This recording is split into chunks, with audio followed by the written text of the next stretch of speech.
काशीखंड कथासार अध्याय 6. शिवशर्माची कथा. अगस्त्य ऋषी सत्पत्नी भ्रमंती करू लागले. त्यांना वाटेत लिंग पर्वत व मल्लिकार्जुन गिरी दिसला. लोपमुद्रेने आपल्या पती परमेश्वरास या दोन्हीचे महात्म्य विचारले तेव्हा अगस्त्य ऋषी म्हणाले, त्या गिरीचे शिखर दर्शन केले तरी मनुष्यास मुक्ती मिळते. जन्ममृत्यूच्या दुष्टचक्रातून त्याची सुटका होते.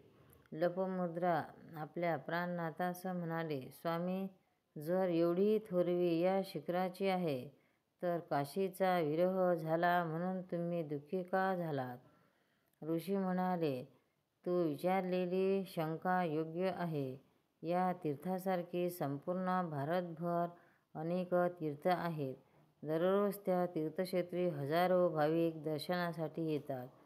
पण त्या तीर्थक्षेत्री जाऊन आल्यामुळे सायुज्य मुक्ती मिळत नाही.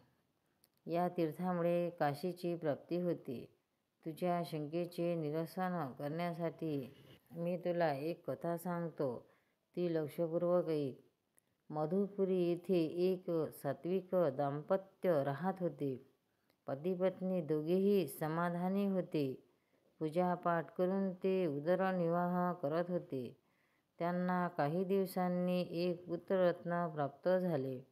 त्यांनी त्याचे नाव शिवशर्मा असे ठेवले. लहानपणापासून शिवशर्मा हुशार होता. त्याने सर्व वेदांचा व अनेक शास्त्रांचा अभ्यास पूर्ण केला. त्याच्यावर शारदेची कृपा होती. त्यामुळे वयाच्या 10व्या वर्षी तो लोकांना प्रवचनाद्वारे उपदेश करू लागला. एवढ्या अल्प वयात त्याची ज्ञानसंपादना पाहून श्रोते थक्क झाले असत.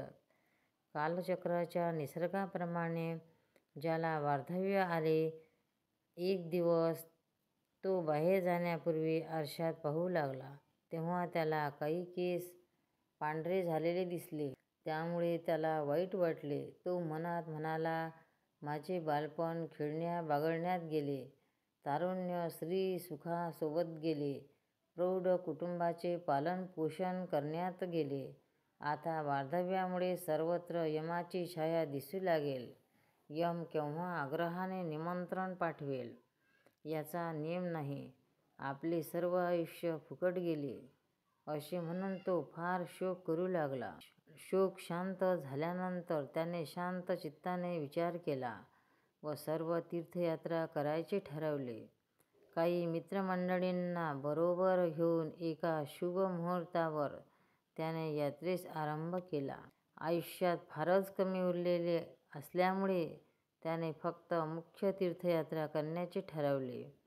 अयोध्या, रामेश्वर, बद्रीनाथ, केदारनाथ, काशी, आनंदवन, पंचक्रोशी, गया, प्रयाग, मणिकर्णिका इत्यादी तीर्थक्षेत्रास त्याने भेट दिली. तीर्थाटनानंतर तो विचारात पडला की आता भक्ती तरी कोणत्या देवाची करावी. नरदेह हा दुर्लभ आहे.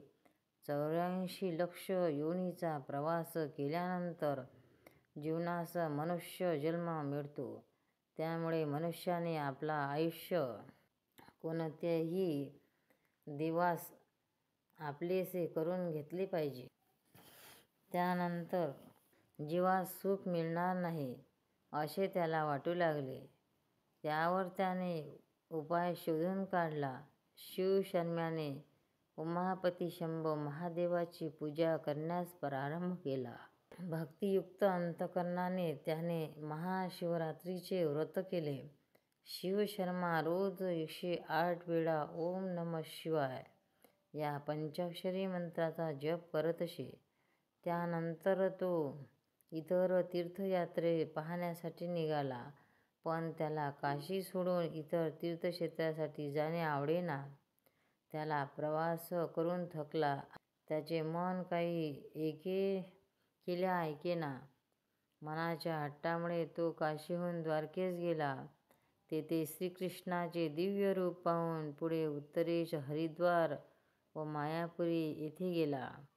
आपल्या चारही धामांची यात्रा पूर्ण झाल्यामुळे झाल्यामुळे शिवशर्मास समाधान वाटले.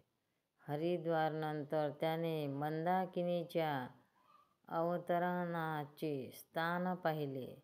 तिथे त्याने स्नान केले. तिथे त्याला अचानक भीषण ज्वर झाला. त्यामुळे त्याला आपल्या बायको मुलांची आठवण येऊ लागली. ती चिंता त्याच्या मनात घर करून बसली. माझी मुले बाळे व्यवस्थित असतील ना?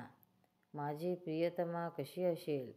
घरी चोरी वगैरे झाली नसेल ना? काय करावे? केशवा, अनंता, नारायणा, तू मला आजारी का पाडलेस?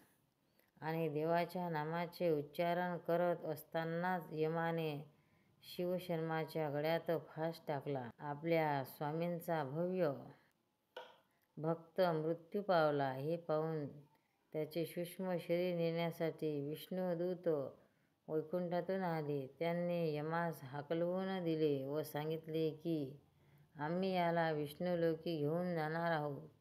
तू यमलोकी जा, तुझे काहीही काम नाही.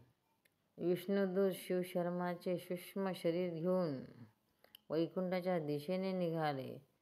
जय जय नारायण नारायण जय गोविंद हरे.